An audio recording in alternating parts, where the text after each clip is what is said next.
Jürgen Mitranski, akademski slikar, rođen je 1939. godine u Rendsburgu u Njemačkoj.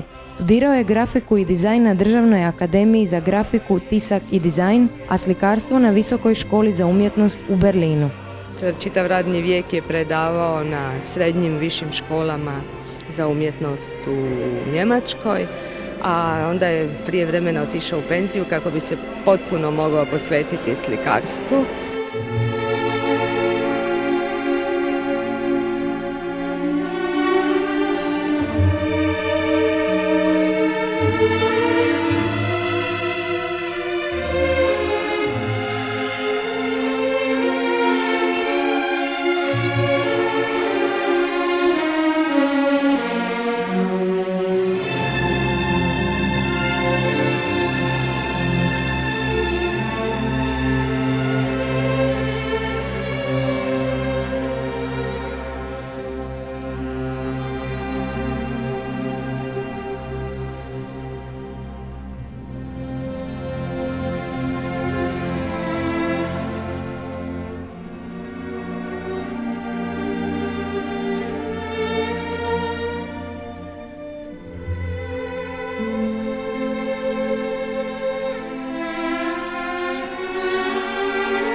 Ja, ich bin beeinflusst worden mit 18 Jahren. U 18. godini imao sam priliku upoznati radove sjevernoameričkih slikara na izložbi u Berlinu. Nakon toga bio sam vrlo fasciniran, pa sam kasnije, nakon što sam završio grafiku, odlučio upisati i slikarstvo kod profesora Gecellia i profesora Tillera u Berlinu. Später Malerei bei Professor Gecelli und Professor Tiller in Berlin.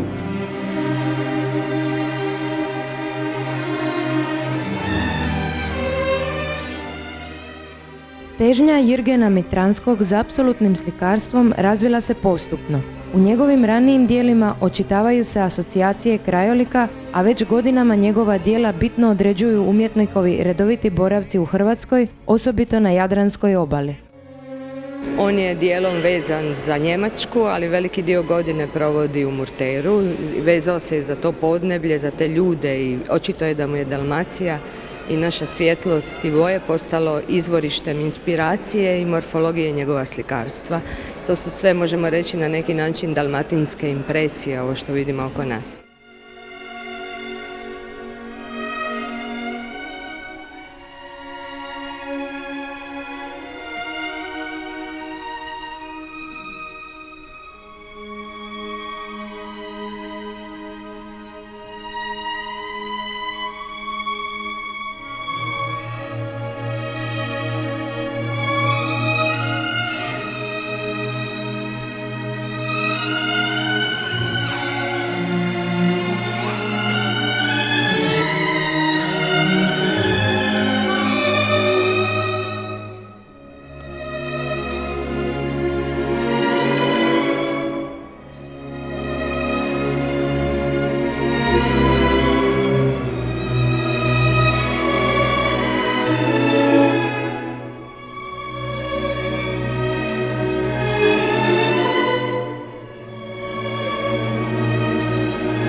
Kao što se vidi na svim tim platnima, ona su na rubu apstrakcije, figurativni motiv se samo osjeća na njima. To je trag vala, to je recimo svjetlucanje mora, žalo, obrisi kuće, ali u prvom planu je ipak slikarska materija, boja i svjetlost koji dematerializiraju taj figurativni motiv.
Poredak koji vlada u slikama Jirgena Mitranskog dosljedan je zakonu harmonije boja, a njihovo idejno obilježje je harmonija jer se sadržaj i poredak elemenata slike slijevaju u jedno. Sama se boja na izgled bezgranično širi u neomeđenom prostoru.